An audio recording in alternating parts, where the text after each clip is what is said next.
Mari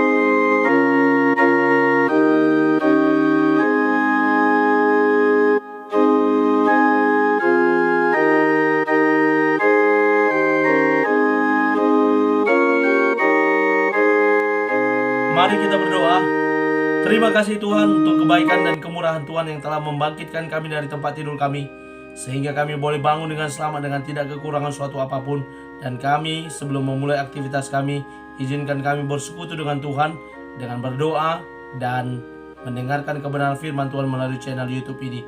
Berbicara bagi kami Tuhan, karena kami telah siap untuk mendengarkan kebenaran firman Tuhan. Dalam nama Yesus kami sudah berdoa dan mengucap syukur. Amin. Shalom ibu bapak saudara terkasih dalam nama Tuhan kita Yesus. Semangat pagi.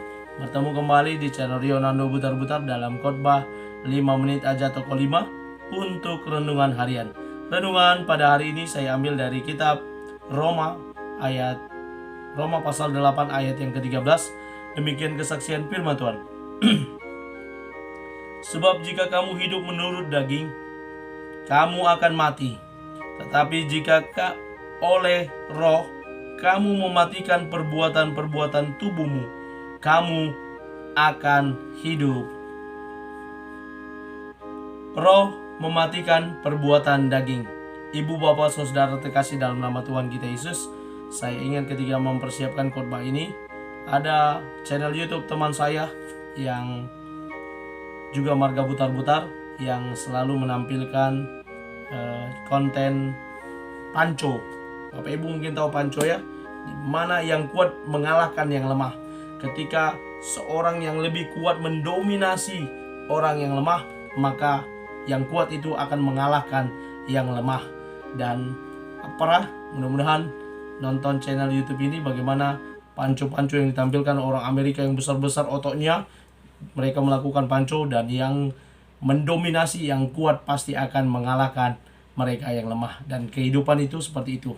Ketika yang kuat lebih berkuasa dari yang lemah, maka yang lemah selalu diintimidasi dan ditindas dan dikalahkan. Ibu bapak saudara terkasih dalam nama Tuhan kita Yesus, demikian pula dengan keinginan daging dan keinginan roh, di mana dalam kehidupan ini kita sadari atau tidak, kita tahu atau tidak, dan kita sudah tinggal di dalam keinginan daging. Ketika pikiran kita, perbuatan kita, perkataan kita mengarah kepada hal-hal yang mengenai kedagingan.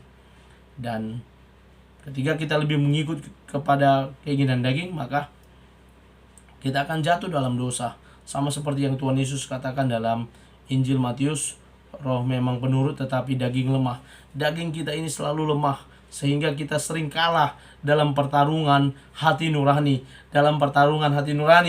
Tapi ketika ada roh Allah akan mengalahkan, menuntun kita untuk mengalahkan keinginan daging. Ketika keinginan daging lebih kuat untuk mengalahkan roh, maka kita akan ikutin keinginan daging tersebut. Biasanya akan terjadi kesalahan, akan terjadi hal yang buruk, akan terjadi perilaku yang tidak berkenan di hadapan sesama, apalagi di hadapan Tuhan. Dan ujung-ujungnya kita akan melakukan kejahatan atau dosa.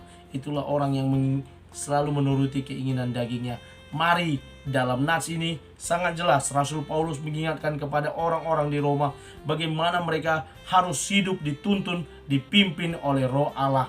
Dan orang-orang yang dituntun dan dipimpin oleh roh Allah memiliki roh Allah untuk mematikan keinginan daging. Harus dimatikan, harus didominasi oleh keinginan roh, sehingga keinginan dagingnya kalah.